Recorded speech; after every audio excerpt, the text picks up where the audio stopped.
Welcome in. Late Kick is live. It is Thursday night, August 18th, the year of our Lord 2022. If things like college football broadcast music and tailgating procedures affect you emotionally, this is your college football show. We are jam-packed. We are high atop just a pulsating downtown Nashville, Tennessee. We had a lot of the folks in town from all across the country this week. Really excited about to kick off the season in parade fashion. I've got camp intel, I've got whispers, I've got nuggets. We got some quarterback movement happening. We've got some injury updates. I'm going to get you coast to coast in just a second. It's a huge week for the Big Ten. Media rights deal. We've spoken about it for about 6 months. It was finally made official today. So now that the red tape is off of my mouth as a CBS employee, we can talk freely and we can talk openly about how this may be good, how it may suck, and how everything could be on the table. I still haven't gotten used to seeing our YouTube plaque back there. It always sends a warm feeling through my chest when we see that. JP poll versus AP poll was such a fun segment we did the other night. We're doing another one tonight because I didn't even talk about Oregon yet. I didn't even talk about Tennessee yet or Wake Forest. We got several teams we still need to talk about where we just differ totally and where we have a team power rated versus where the AP has a team ranked. Also, there's some drama. We're typically not a scandalous show around here, but when the situation warrants, we will dive head first in. And there is something that we are calling the OU tailgate travesty. People in and around Norman already know what I'm talking about, but believe me, this impacts every single one of you. If it hasn't happened to you already, it's going to happen to you unless you take preemptive measures. And so we will tell that cautionary tale and hope that we have a reversal, of course, in Oklahoma, but we will tell that tale later tonight. Also, I'm going to talk about some tough schedules. They're watching in Van Buren, Arkansas. They're watching in Waxahachie, Texas, home, I'm told, of one Christopher Hummer. They're watching in Cocoa Beach, Florida, Richmond, Virginia. And those of you in Richmond, Virginia, I need you to pay extra special close attention during this show tonight. There is an opportunity for multiple members of our audience in and around Richmond to win a chalice of supremacy. Full production on Sunday. I mean, we are loaded on Sunday. I encourage you guys, if you feel like missing one show over the next week, don't make it the Sunday show. We will have every prediction that is going to be made on this show. Conference, national championship, we're making them Sunday night. I'm getting it out of the way. We're doing it Sunday night. We will have, hear me now, multiple Week 0 or Week 1 Ramen Noodle Express best bets. I'm not waiting until 2 weeks from now. I am giving our first week plays out as early as Sunday. Don't miss the Sunday show. Got plenty more tonight because we could have a surprise or two Sunday as well. Let's dive into the show. Jam-packed tonight. Camp intel. We got whispers. We got nuggets. We got to start in Ann Arbor, Michigan. That quarterback battle. We've talked about LSU a lot, and we're about to again. Let's talk about Michigan, though. Cade McNamara, is it going to be him again? Is it going to be J.J. McCarthy? Sometimes stories change, but reality doesn't change. And I have felt for quite a while that's what's been happening with the Michigan quarterback battle. I'm not suggesting that it hasn't been a battle. What I am suggesting is we've seen some headlines. I've watched some folks in and around the Michigan beat flip-flop their opinion of who's going to end up being the starting quarterback. And I don't really think reality's changed all that much. We've had our opinion set around here for a while, and that is, unless there's a pretty steady course correction by Jim Harbaugh and the Michigan coaching staff, we thought Cade McNamara was going to be the starter at Michigan. We still feel that way. Well, Sam Webb, with the Michigan Insider, a lot closer to the program than we'll ever be, kind of echoed that sentiment recently. Folks around the program have kind of echoed that sentiment. Jim Harbaugh's not going to tell you anything. He's doing it no different than I would if I were the head coach at Michigan. And as has been stated many times, but needs to be stated at least once more, this is not a situation where Michigan plays any kind of top 20 competition for the first month of the year, basically. So they've got time. They don't need to have anything decided. But when you look at Cade McNamara and you look at the steady presence that he provides, it's not that there are not multiple areas where J.J. McCarthy may have an edge on him.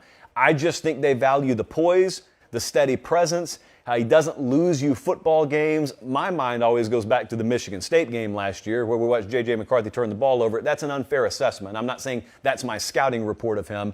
I'm saying the first time I saw him in person was that game, so that's what always stands out. But it's kind of a microcosm of why I think McCarthy, one of the reasons at least why McCarthy still has the edge here, or why McNamara has the edge, is just because they know they can trust him. When you've got a veteran presence who doesn't have weakness physically, you don't have to give much up when you have Cade McNamara on the field, and he's got the poise, and you've seen him under duress, it's hard to overtake that.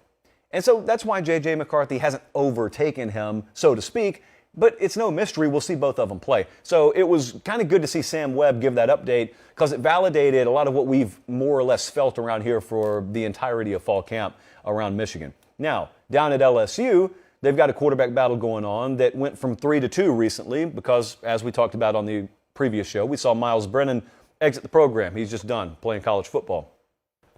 So at the quarterback position, they had a scrimmage yesterday, and we're watching Jaden Daniels, and we're watching, of course, Garrett Nussmeier. This may be one where we end up being wrong. We haven't had a strong feeling on it, but if I had to bet some money early in fall camp, I would have placed a wager that Garrett Nussmeier was going to end up being their starter. There was no smart money. Brian Kelly didn't know. And it sounds like Jaden Daniels had himself another good scrimmage yesterday. It's not like we're rooting against him or anything like that, although I do hate losing hypothetical money. But it sounds like Jaden Daniels had himself another good scrimmage yesterday. So what we have always known about Jaden Daniels is he has the experience edge. We know he's got the mobility edge. So the edge that Garrett Nussmeier was going to need to have was going to be overwhelming edge with his arm and accuracy and the ability to thread the needle and the ability to move the chains through the air. But it sounds like, listening to Brian Kelly and talking to a couple of folks around the program, Jaden Daniels had a good day throwing the ball yesterday too in their scrimmage. So if he's checking that box, then it becomes pretty academic that he's going to end up being your starting quarterback. Now, I do want to reiterate something that someone around LSU told me 3 nights ago now, because I still think it rings very true. I think that even if Jaden Daniels, or Garrett Nussmeier for that matter, ended up being your week 1 starter against Florida State, that's not the end of the quarterback competition. There could still very well be that situation that we've seen play out many times where you go through all of spring and all of summer and all of fall, and you go so far down the rabbit hole of developing your opinion and developing your perception about that position, and then you watch, a quarter, a half of real football, and one guy just is a gamer. I don't even know what that means. I can't really even define it for you, but you and I both know we've seen guys at multiple positions, not just quarterback, when they're keeping score and it's Saturday, for some reason, they play well above the ski level that you've seen from them during the week. Well, what if Garrett Nussmeier just ends up being that? Or what if Jaden Daniels ends up being that? My point is, and the point that a couple of folks close to the program have made is, don't get carried away. Don't just etch it in stone because a guy trots out there to take the first snaps against Florida State. So I'm not going to. At Notre Dame, we spoke about injuries the other night. You remember we were talking about Avery Davis, who is a multi-year, long-time guy, like a 6th-year guy for them. Veteran leader, was going to obviously be a starting receiver for them, and he's out for the year. And so they were dealing with that. Xavier Watts yesterday was being worked at receiver. And he's a guy who had moved to defensive back for him. And I think today they scrimmaged, and he went both ways today. Ultimately, what you're looking at here is Notre Dame trying to get guys back and replenish their wide receiver stable. When they do, I would say it's my opinion that Xavier Watts is probably a DB for you. I think most folks who cover the team would echo that. But right now, they're dealing with some depth and injury situations at wide receiver. But also, Jarrett Patterson is a name to pay attention to. It's the talk of a lot of Notre Dame communities and message boards right now. He should be their left guard. He's had injury concerns of his own. Now, the latest update from Marcus Freeman is he may be questionable for Ohio State. So do we get him back? Do we not? The best intel we've gotten is this still be kind of a long shot, but let's keep an eye on it. We've already talked about rapid healing at the wide receiver position for them. Let's just keep an eye on that offensive line. I did want to touch on a rumor that was floating around the other night about what would be a really big injury out of Alabama. I don't think we've said this fall, so it's a good time for me to say this. Being carted off means a lot different thing on a Saturday than it does during practice. This goes for the NFL too. When you get carted off on a Saturday or a Sunday during a game, it is 99% certainty something bad's happened to you and you are not coming back anytime soon. However, guys get carted off in practice all the time. Guys get carted off for cramps in practice all the time. And if you didn't know any better, and most of us don't because you don't get access to practice, which is a shame, but you don't, you just hear, for instance, Jordan Battle, starting safety for Alabama, got carted off the other day. Well, I have no reason to believe that's not true. We heard it from multiple people. You notice I didn't talk about it on the Tuesday night show, even though we had the information. The reason I didn't is because 2 or 3 other guys probably got carted off the practice field for Alabama this week too. And you didn't hear about it, doesn't mean it doesn't happen. There are all kinds of reasons guys get carted off. So we chose the 48-hour approach on this one. And a lot of times in camp, I utilize that. Get all kind of intel, all kind of tips and whispers and stuff. We apply the 48-hour principle, especially on injuries, because 48 hours later, it's clear. Well, guess what? It's clear now. Jordan Battle's okay. Charlie Potter over on BamaOnline.com reporting that yesterday, I think. Jordan Battle's okay. So I know that it sounded dire for a little while, and the rumors were making their rounds on Twitter. Nope, Jordan Battle is okay. And it's a good thing, too, because Jordan Battle is one of the best players on that team. I think their defense is going to be really good. I know that that's a spoiler. I hate to let you guys know Bama's going to be good this year. But if they're bad, I don't think it's going to be because the defense let them down again. Also, I owe it to producer Jesse. We had a bunch of our national guys in town this week, and they took Jesse out on the town the other night, the young, impressionable fawn of the staff, and they did who knows what. And then at the end of the night, they told him he looked like Cam Rising. Then they just left him. Cam Rising's the starting quarterback for Utah. Looks like he lives in a cave 6 days out of the week. And I got to be real, I'm not disagreeing with him. I'm just saying it was wrong for him to do it. So Jesse, I felt a little pity for today. So I'm going to give you a Penn State update. I'm going to toss him a little softball here. The offensive line at Penn State let them down last year. The offensive line at Penn State is the kind of position group that you have to dig through several layers when you talk to folks around the program. But if you'll get truth serum in them, they'll tell you, hey, we're going to be good on the offensive line. Don't tell anybody. Please don't tell anybody. But we're going to be good on the offensive line. Are you, though? To quote one of our employees, we'll call her Christy, are you, though? If they are, it kind of validates what the JP poll says. Let's keep in mind, we're going to talk about it a little bit later. JP poll says this quote-unquote unranked Penn State is actually the 10th best team in the country to start the season. Could the model know something about the Penn State offensive line? Has the model become alive and developed the ability to interpret rumors itself? Perhaps. I think they're going to be pretty good on the offensive line. They have some quiet confidence. James Franklin has taken his own special approach about the way he talks about his offensive line this spring, even unto the rest of the team. He has like offensive line protocol, and then he's got the way he talks about the rest of his team. I've heard conflicting things about the offensive line at Penn State, and I think I've narrowed down what's going on.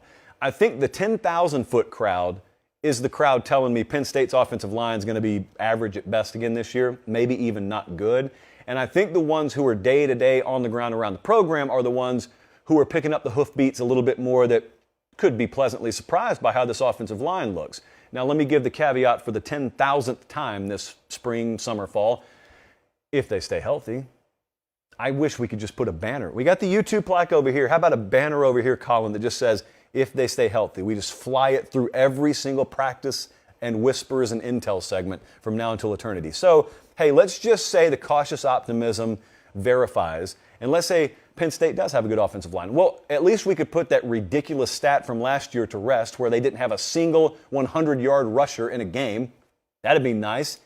And then the follow-up could be when we arrive on October 29th and Ohio State comes in there, even though it's a noon kickoff, which everyone but me has a problem with, maybe that's one of the games. If you're trying to find a path where Ohio State gets tripped up, maybe that's the game where they get tripped up. So that's an update on camp whispers and intel all around the country.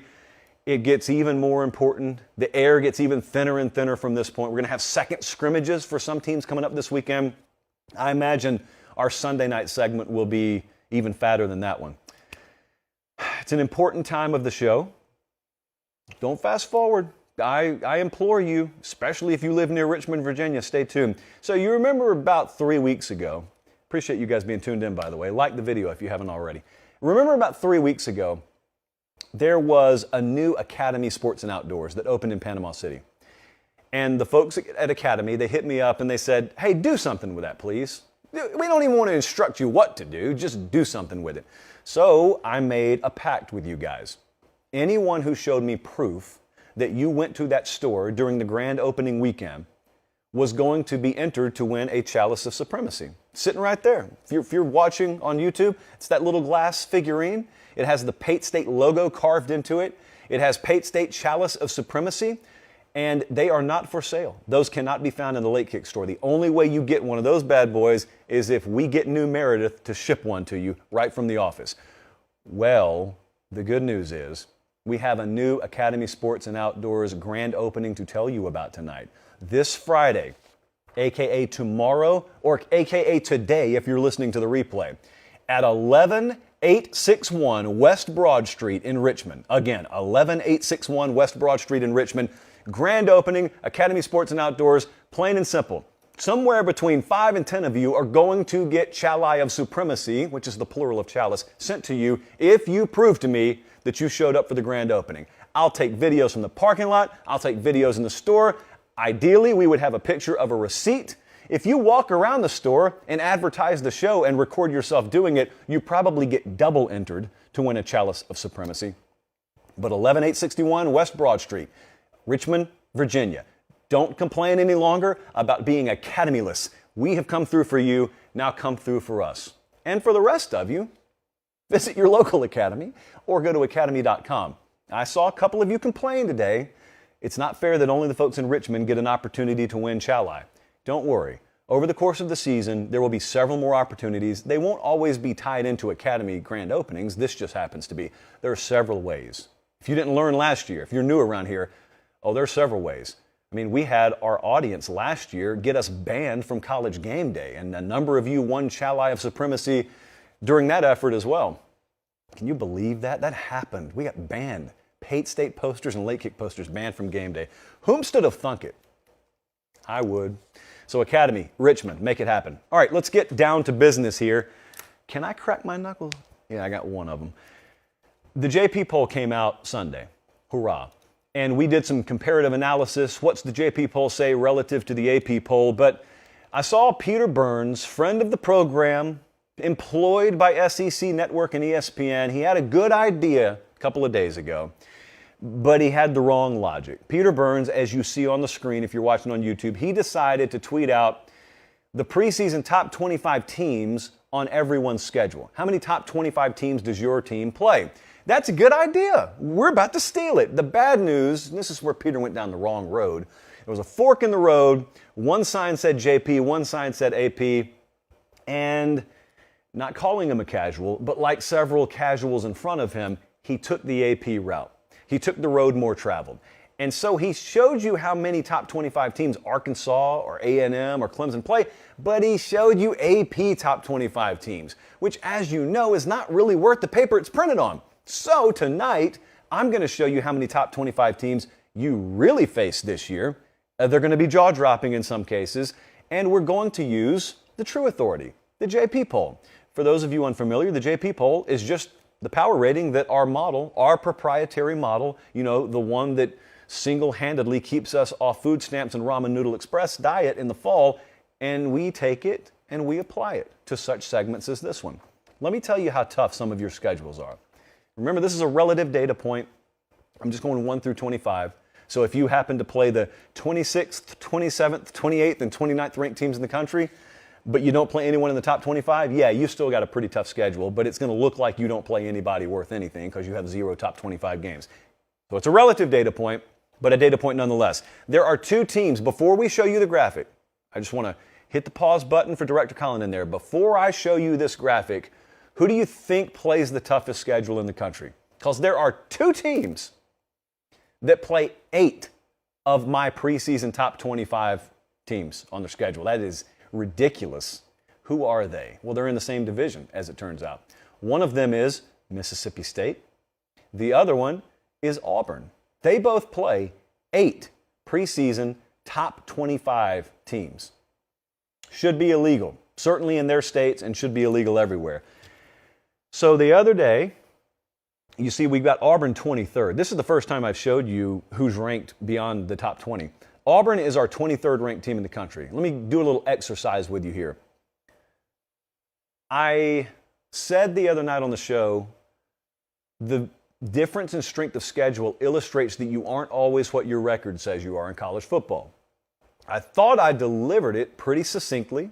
I thought I articulated the point pretty well. Apparently I didn't, because the comment section was full of people screaming at me, some in all caps, "You're stupid if you tell me that wins and losses don't matter." Well, of course, that never got said on the show, but that didn't stop a lot of people from saying that it did in the comments.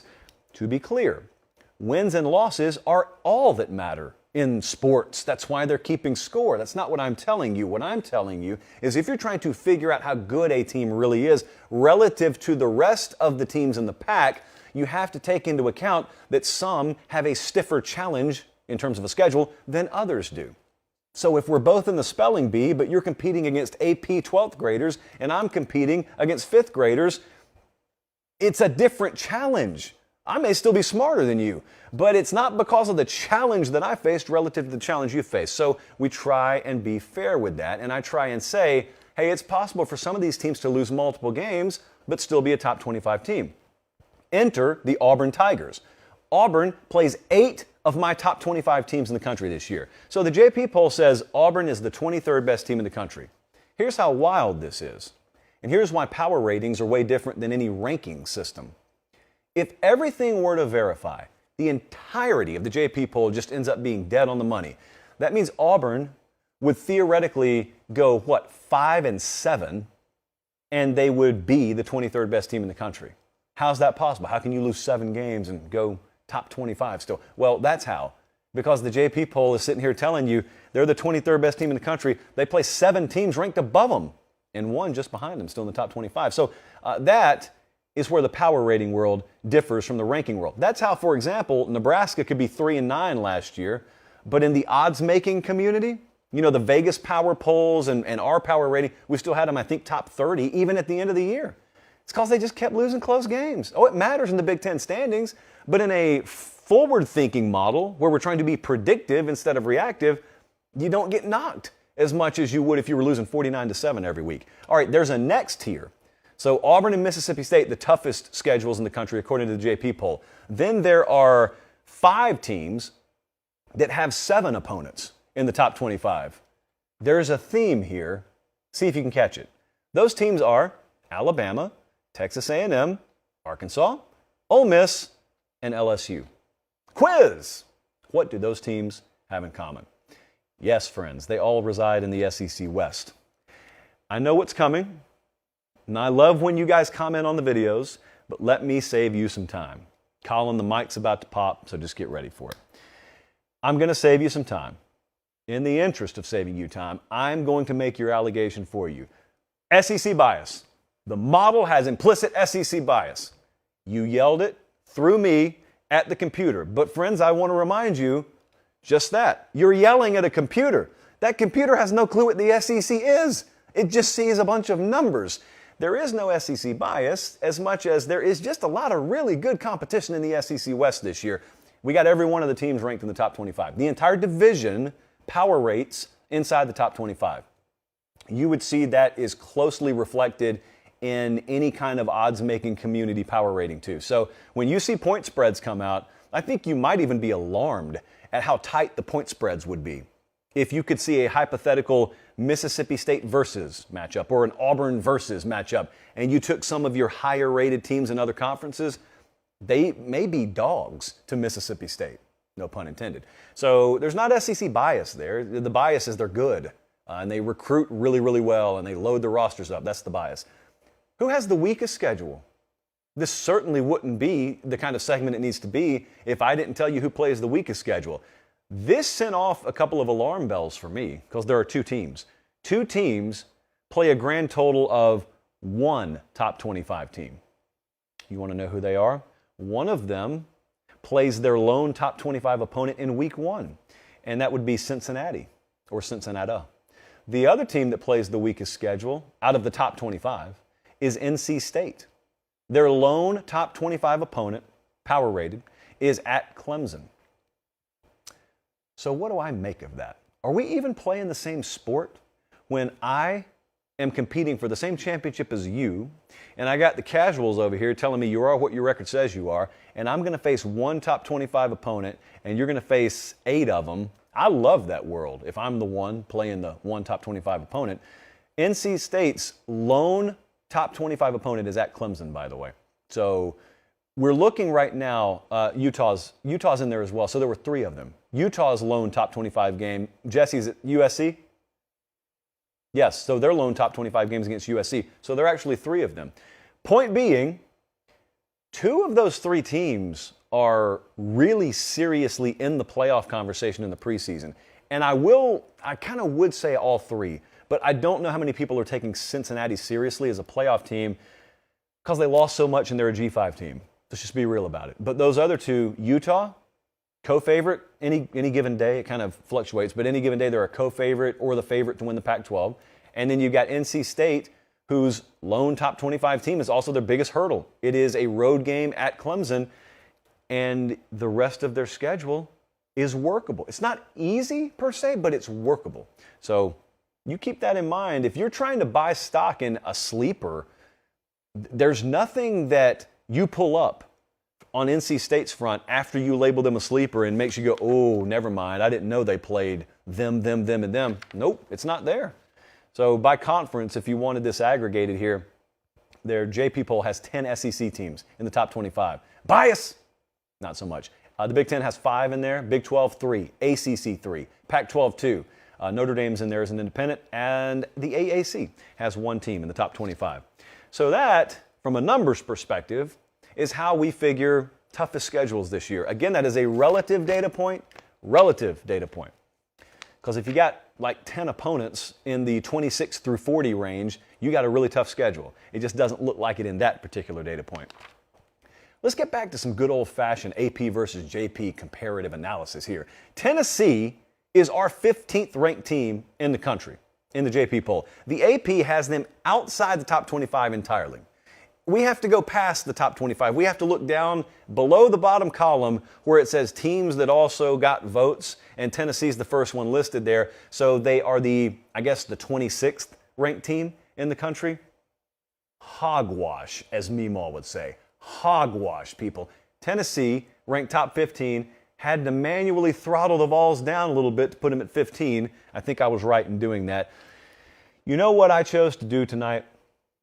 I chose to give you one of the first game simulations that I will give you all year. I didn't even tell Jesse about it because I didn't even want a graphic for it. But as you know, we have our own model here, and I can plug at any given time any game I want to in that model. And that model tells me exactly what the expected outcome would be on that game. In other words, we can develop our own point spreads. So I looked at Wake Forest, just to pull a team out of thin air. I looked at Wake, a ranked team in the AP. And I looked at unranked Tennessee, and I put them on a neutral field. Do you know what our point spread would be if we had Tennessee face Wake Forest? This is post-Sam Hartman injury. So we have updated Wake in a power rating format to account for the quarterback injury. We would favor Tennessee by double digits, by 11.5 points over Wake. That's a team ranked ahead of them. So Tennessee, we like what we see plenty enough. I don't know in what world Wake Forest currently deserves to be ranked above Tennessee, but there is one world. It's the AP world. Let's take a look at Oregon. This is one where I got a ton of pushback. I get it. I was surprised when I saw the model not at least put them inside the top 25. The AP has Oregon at 11, and we got them at 27. I thought it was a typo. It's not. That's what the model spat out. So, yeah, we got a new staff up there. We do account for that, but we don't drop you off a cliff for that. They're replacing starters at quarterback, lead running back, top receiver, replacing a star defensive end. There are holes. Yes, there are. Now, it looks like they plummeted, doesn't it? It looks like wherever we ended Oregon postseason last year versus where we're starting them, it looks like they fell off a cliff. They really didn't. It's an illusion. 27 is not that far from 11. In our model, in fact, I ran the number. Our number 11 team is Wisconsin. Oregon's number 27. So the spot where Oregon is in the AP, we've got Wisconsin. The gap between number 11 and number 27 for us is 4.5 points. So there is a clear top tier. It's called Alabama. Then there's another tier where you got Ohio State, Georgia. Then there's this kind of third tier. Clemson's in there. Michigan's in there. Once you get to about the fourth tier, there are like 15 teams in the fourth tier. It's very, very bunched together. So you could go from 11 to 19 to 26, and it's very close. You're talking about merely changing the venue that the games are played in would change who's favored in the game. And that's 11 versus 27. So I guess what I tell you is there's too much unknown for Oregon to be thrust in the top 15 for us at the time being, or for the time being. But what we won't do is we will not just be dropping them for the sake of dropping them if they lose to Georgia in week 1. Auburn, interesting case study here too. I believe we figured out through deduction that Auburn in the AP would be ranked 36th because they were among the teams receiving votes, but they were way down there. We've got them actually power rated 23. Their over-under win total is 6. Now, I just explained to you a second ago, it makes all the sense in the world if you understand how power ratings work. But to me, Auburn is a classic victim of expectation team. Although it's not supposed to be this way, a lot of times in the AP, people think about what their record for you is probably going to be, and then they vote you accordingly. The AP is only supposed to work like that after the games have been played. But people look at how tough their schedule is. Like, you should never be talking about schedule when you're ranking teams, ever. But yet I heard a lot of people, how do you not rank Auburn? Well, they got a tough schedule. Who cares what their schedule is? You're trying to rank how good they are. Or at least I thought that's what this exercise was all about. They may not win 6 games, they told me. When I rated them 23 the other day and I told you they were top 23, they said, Auburn may not win 6 games. I said, I know. In fact, they may not even win 5 of them. Doesn't mean we're wrong. How could that be, Josh? How could you have them top 25 and they not even make a bowl game? Well, they play 7 teams power rated ahead of them. So our model expects them, if they are the 23rd best team and everything else in this power rating is right, they expect Auburn to go 5-7. And only in a power rating world would that make sense. Auburn, they don't have a bunch of players that you look at and say, there's that superstar, there's that superstar. They're just, the aggregate of talent there is good enough where, I'll tell you what they could do. They could Iowa their way to winning 6 or 7 games. That's what they could do. You watch Iowa football last year. How'd they win games? In the most boring manner possible. That's how. It's fun when they win them, though. But they sit there long enough for someone to hand them a football game. They don't lose it, and they wait for you to lose it. And surprisingly, in college football, that's a winning formula a lot of the time. Auburn does not have to leave home for a little while. It would not surprise me if they start 4-0, 5-0, and then a bunch of people will overrate them and overcorrect, and we'll probably just sit here and say, no, they're a top 25 team, no more, no less. And then all of a sudden they'll play at Georgia, at Ole Miss, Arkansas, at Mississippi State, Texas A&M. Think about that stretch. Just back to back to back to back. And, oh, by the way, they go to Alabama at the end of the year. Brigham Young, let's address this. Let's do it together. I was a little disappointed because I've talked about Brigham Young a fair amount over the past few months. I wanted them to be top 25. Unfortunately, they're our 35th power-rated team. In the AP, they're 25. So we're 10 spots below the AP. So we think Brigham Young's a little overrated to start the year. It's not a big gap, just a few points, but it does look a lot better with a 25 next to your name. I can tell you, we've whiffed on Brigham Young before because we do value previous power ratings in terms of recruiting. We look at your talent roster, and a lot of what we have to ingest involves previous recruiting rankings. Now, we unweighted over time because we actually have a sample size of you as a college football player, but Brigham Young's never recruiting in the top 10, top 15. So sometimes we have to correct during the season because the model has figured that Brigham Young is the exception to the rule. We base it on rules, and then we'll course correct with the exceptions to the rule. So here was my glass half full approach. If the model's wrong, it's wrong because of that. And maybe we're down on Brigham Young. Maybe they'll end up beating a couple of these teams. Maybe they got an NFL first-round quarterback there. Maybe, we'll see.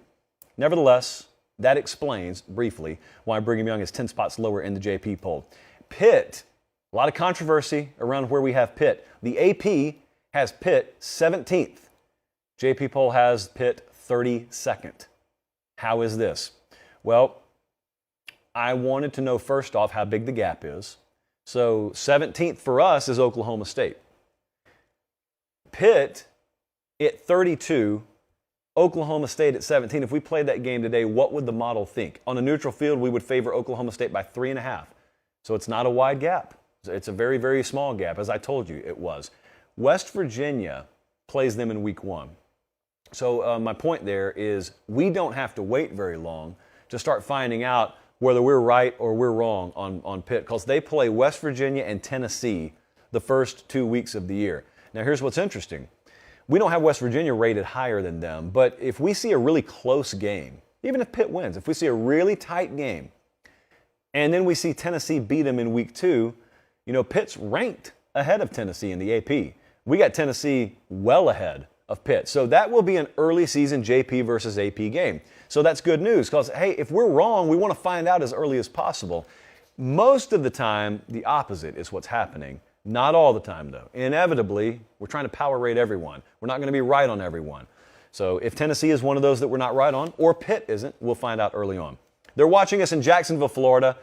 They're watching us in Provo, Utah. In fact, Kyle is watching us from the practice field at Brigham Young even as we speak. I'm sure he loved that last segment. And Justin, big-time friend of the show, in Smackover, Arkansas. Not under, they only smack over in Arkansas. Thank you for watching. Today was a big day. Today was the day that the Big Ten media rights deal finally got announced. And wow, did the iJosh blow up. From people I never even knew cared. Not about me, but about media rights deals. So here's what happened. I'm not going to take time to really break it down because most of it was already public. 7-year media rights deal agreed to. Big Ten with Fox, with CBS, hooray for us, and with NBC. It looks like member institutions, as a result of this new deal, will be cashing between $80 and $100 million checks per year. I tend to believe it'll be more 100 or a little bit north of 100 when the final total comes in. Here's how the lineup is going to look. Your noon game for the Big Ten will be on Fox. Your 3:30 game will be on CBS. And your primetime game will be on NBC. If that sounds familiar, it's because the NFL has done it forever. And even though I am totally anti-professionalization of college football, from the broadcast perspective, I love that concept. I'm going to talk about that more in a second. This is not a mystery or news to any of you who watch this show, because I've told you that's where I expected them to go for a while, and I expect that that's not the last time we see that concept. Some key takeaways before I explain to you how that Big Ten versus SEC war is probably just going to escalate now because of a key statement made by Kevin Warren today. Key takeaway number 1. How about this? The Big Ten championship game is going to rotate which network it's on. It will be on Fox, and then it'll be on CBS in 2024, and then Fox again in 2025. Then it goes to NBC in 2026, back to Fox, back to CBS in 2028. Jesse, Colin, where will we be working by then? Who knows? I have no clue. And then it goes back to Fox in 2029. Take a look at your screen right now. I'm going to point at it. This is probably, Colin had an answer. For legal reasons, I can't repeat it on air. This is going to be a good screenshot. So let me point to it. 3, 2, 1. Okay. I think that in the very near future, your college football playoff national championship broadcast model will look like this. It won't be ESPN, ESPN, ESPN. It'll be pretty much everyone getting a cut of that. Now, from a strictly new age media philosophy, I love what Kevin Warren and the Big Ten have done. I love what George Kliavkoff and the Pac-12 talk about. They get it. They get it. They may whiff on some other things, but they get how this game is supposed to be played at the negotiating table. For a long time, there were masters on one side and there were suckers on the other side. There were people who had no business negotiating media rights deals who were being taken to the cleaners by the likes of ESPN. I don't blame ESPN. I blame the suckers. Anyway, no more suckers at the table, at least when it comes to negotiating some of this stuff. And what Kevin Warren has, well, what he's displayed in this and what George Kliavkoff and a lot of other newer age thinkers at the table have displayed in how they want the playoff to end up going is they've said, don't let ESPN exclusively negotiate and re-up that thing. Let's take it to the open market. And let's handle it just like the Big Ten just let their media rights deal get handled. We don't need to listen to one entity. Let's listen to everyone. And hey, What if we decide that what the NFL does with the Super Bowl is what we want to do with the national championship game? Who should be able to stop us? Or whomst should be able to stop us? I think that's where they're headed very soon. Remember, guys, this college football playoff contract doesn't run into the 2030s. 2025. That's when it's up. And if you want to know what most of the meetings in Bristol, Connecticut have pretty much consisted of lately, it's, are we going to go get the Big 12 and the Pac-12? And are we going to be able to secure that college football playoff contract? My hope is no, but it has nothing to do with who I work for. What if I told you that there are employees at that network that have echoed the same sentiment? No one, unless you're an executive, likes any one network having a stranglehold on the college football playoff contract. No one likes that. It's not good for anyone except that network. So it's not good for you. It's not good for me. And there are some employees there that I speak with fairly regularly who have said, yeah, obviously I can't say this publicly. I kind of hope it gets distributed out too. So, for obvious reasons, I can't go any further down that rabbit hole. But that is not really what to pay close attention to today. Here, paper pop time. Here's what I didn't want to hear said, but I was afraid I would hear said. From Pat Forty on SI.com in writing about this big announcement today. Quote, the agreement comes with this caveat from a Big Ten source. We're not done expanding. So hooray for that. At this point, I don't care if it's Greg Sankey talking. I don't care if it's Kevin Warren talking. Please don't let anyone try and fleece you into thinking that any further advancement down the expansion road is being done with the best interest of anyone other than themselves in mind. Everyone's fine right now. If you hit the pause button right now, if you let well enough be right now, the Big Ten would be just fine, cashing $100 million per year per institution. Ditto for the SEC. There's only one reason why you push any further for expansion, and it's just because you can. And that's where college football, for a long time, had folks, you got one right here, that tried to protect it from such things, but I've only got the power of this camera and this microphone, and they don't wield nearly as much power as some of these folks who sit in these boardrooms do. This was the natural preserve for a long time that we didn't want disrupted. Because none of us are stupid. We knew if pure market forces ever got into the natural preserve, you were chopping down these trees pretty quick. Our chimpanzees were being taken out stage left really quick. Why? Because we can build a Walgreens here. We can build a high-rise here. We can put condos and apartment complexes here. I know you can. Should you? I know you can expand to 20. Should you? Do you care about college football? Do you care about college athletics? Or do you care about the Big Ten? I'm not just directing this at Kevin Warren. Do you care about the SEC? Or do you care about college football? Where's the balance? How does one benefit the other? The same metaphor that I've been using for a while, I'll go back to one more time. You guys keep talking about doing what's in the best interest of your conference. Kevin Warren keeps using the word disruption like he discovered it 2 weeks ago. Yeah, you're right about all of it. I simply ask, if you build the biggest mansion in town and the town burns down around you, how much is the mansion worth? College football is the foundation, at least from a football perspective, on which the Big Ten football model is built. It doesn't exist independently, because if you don't have it as the smaller picture in the grander scope of college football, no one cares. It's the same thing for the SEC. Alabama versus Auburn, Georgia versus Florida. That's a big deal within the SEC. What does the SEC exist within? It exists within college football. So what I listened to is I listened for a while to people who told me, we need to expand because if we don't, someone else will. And you know what? I was willing to buy that. If we had Greg Sankey on the show and he said, Josh, if I didn't go and get OU in Texas, someone else would. I could believe that. I don't have to be happy about it, but I could believe that. But you're not telling me that past this point, nor is Kevin Warren and the Big Ten telling me we need to do anything. Now, they don't have to apologize. Sure, they've got all the power in the room. I would just simply suggest, whether you're in the Big Ten, whether you're in the SEC, there is infinite value to college football as a whole being maintained. Everyone right now is caught up in the future of college football is just going to be one conference versus the other conference. It's going to be the Power Two, and everyone else is going to fade away. And some people in Birmingham and Indianapolis happen to like the tune of that song. The song sucks. It's terrible. It's Milli Vanilli. You don't want that because you need the foundation of college football for your ever-growing conferences and the value therein to be maintained. It's not hard to figure out, and I know that because I figured it out. So, my message, my suggestion to you is figure it out and do it without expanding. One last thing. The professionalization sometimes is good.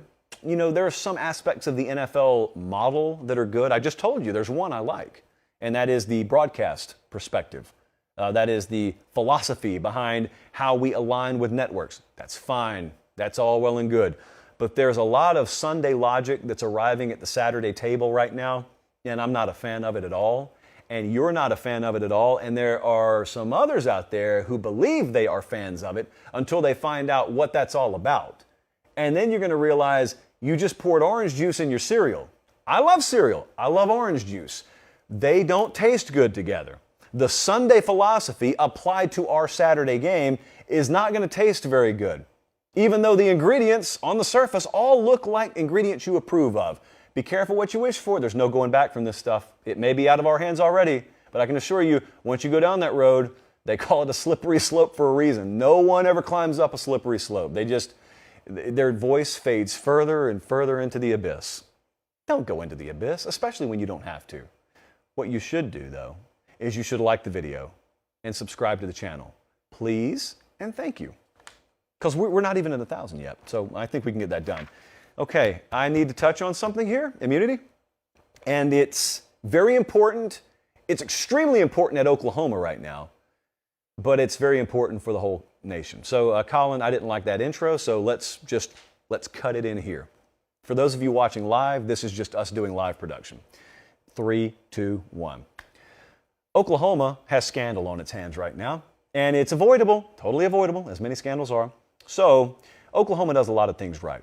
I want to stress that right up front. This is not a bash Oklahoma segment. I love Oklahoma. It is my stated goal to make it to a game in Norman this year. But I'm telling you they do a bunch of things right because we are about to point out a grave injustice at the hands of the University of Oklahoma, and we are going to publicly shame them, hopefully into a reversal, of course. Because everyone locally is up in arms, I feel it's our duty as the gatekeepers of the sanctity of the Saturday product to use our national microphone to help our friends out in Norman. So what's happening here? Well, I'm going to read you a headline. I'm going to read you the question from Sam, then I'm going to read you the headline. So Sam said, are you going to weigh in on the Oklahoma tailgating controversy? Of course I am, Sam. Of course I am. Here's a headline. When you hear headlines like this, run. Second paper pop of the show. Headline from the University of Oklahoma. OU announces the expansion of private tailgating areas to allow for what? For a stronger fan experience. Translation, it's over. You're all screwed. That's essentially coming from the University of Oklahoma. This is happening all across the country. Oklahoma's the latest to do it. The reason this applies to virtually all of you, or at least if you're a fan of any kind of major program or any kind of brand name, is we've taught this lesson on this show 1,000,000 times. This is just going to be 1,000,001. When you let people who preach the Sunday gospel from a sports perspective get their hands on the Saturday game, this stuff happens. This is what they do at every NFL stadium. This is a relatively new concept to college football campuses. Why are they doing it? Why are they all of a sudden... Well, here's what's happening. I kind of got the cart before the horse. What's happening at a lot of places is they are taking areas that used to be public tailgating areas, and they are essentially corporatizing them. And they are selling huge parcels of land to the highest corporate bidder, and then you've got these pathetic excuses for tailgates. Everything's name brand, everything's sanitized, no one's passed out on the ground. It's disgusting. And they put it right there in the heart of campus, and that's tailgating. It's tailgating, all right. It's just not tailgating, if that makes any sense to you. And so That's happening at a lot of places. Now, here is the complaint I have at its core. It's ridiculous because your ticket prices aren't going down, are they? Your parking prices, your concession prices not going down. You're having to pay for tailgating now. That's why I have tried to stress to you that when they describe expansion and these new media rights deals and all the financial windfall that comes from their expanded playoff in the future, and they tell you it's for the betterment of the fan experience, they are playing you. They've always been playing you. What benefit are you seeing? Nothing has gone down in price. In fact, everything goes up in price. No matter how much money they make, they'll continue to rob you of your fan experience. Not because they need to, but because they can. Because somewhere along the way, someone got distracted who has the best interest of you and me and the Saturday experience at heart, and they took their hands off the wheel.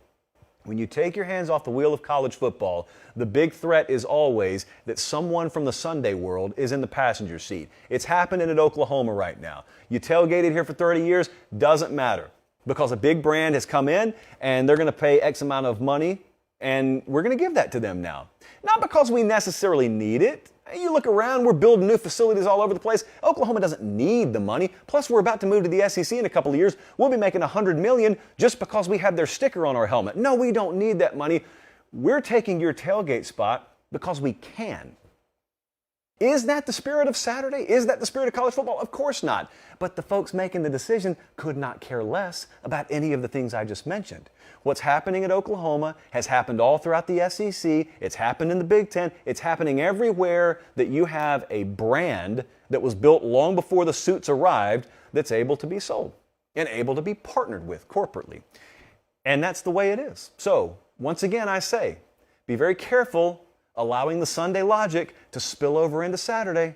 It's orange juice, it's cereal, they're great separately, they don't taste good at all together. Having to pay for tailgate spots where you've been for 30 years free of charge doesn't taste good, especially when you're not hurting for money at Oklahoma and you won't be hurting for money in the foreseeable future because you have made the proper moves to align yourself with one of the two biggest brands in college athletics. So you don't need to do it, you're just choosing to do it. And in the process, you backhanded every fan. By the way, those fans that your new head coach has demanded deliver on a game day experience the likes of which the rest of the country can't match. What kind of crowd do you think you're getting to your stadium when you're making them pay to hang out outside the stadium before they ever come in the stadium? You ever hear people describe the atmosphere at the Super Bowl? No, because the atmosphere is not fun. Because the only people there are the people who could really take the game or leave the game. It's the social experience for them. No. The crowd you want there is not the kind of crowd that's about to shell out $800 for a tailgate spot per Saturday. They're not the ones who can afford to pay PSL licensing for season tickets, which happens at a lot of places now too, just like the Sunday game. They're squeezing you because they can squeeze you, not because they have to. So when they tell you that they're making X amount of dollars, this is why it's never made sense to me that fans celebrate media rights deals. Big Ten fans doing it today. SEC fans did it a couple of years ago. OU fans, you're celebrating because you're going to the SEC and you're going to make all this money. If it never benefits you, what does it matter? Why do you celebrate it? You're celebrating it because a few folks who really hold the keys to your experience are going to have much deeper pockets. And they're deeper because none of it's coming to you. So hopefully it's not too late at Oklahoma. This has already gone too far at a lot of other places. Hopefully it's not too late at Oklahoma. But I meant to talk about it tonight, and we talked about it tonight. I appreciate you guys for being tuned in. Let me remind you, Sunday night, I have no clue how long the show is going to be. It will be very, very lengthy, though. We are going to give you our full season predictions. Conference predictions, playoff predictions, national championship predictions. I'm emptying the barrel this Sunday night. I am giving you multiple best bets for week 0 and week 1 on the Ramen Noodle Express. We're not waiting. We're giving them to you tonight, or Sunday night. Tuesday night, we will be announcing our week 1 Every Given Saturday tour destination. So if you don't already feel like we're in the flow of the season, boy, we will be by the time Sunday rolls around. So one last time, as we roll out of here, if you're watching the video live or on replay, just click the like button. If you're listening on podcast or watching on YouTube, subscribe to the channel. Do you realize as of yesterday, we were the #1 college football show in the world on podcasts, which is not even our main source of traffic? That's what you guys have done. So it's not like we get a bonus for that. It's just really fun to say that because we've only been around 2.5 years. Thank you for that. For Director Colin, for Producer Jesse, I'm Josh Pate. Have yourselves a great start to your weekend. We'll see you back here Sunday night, same time. Take care. God bless.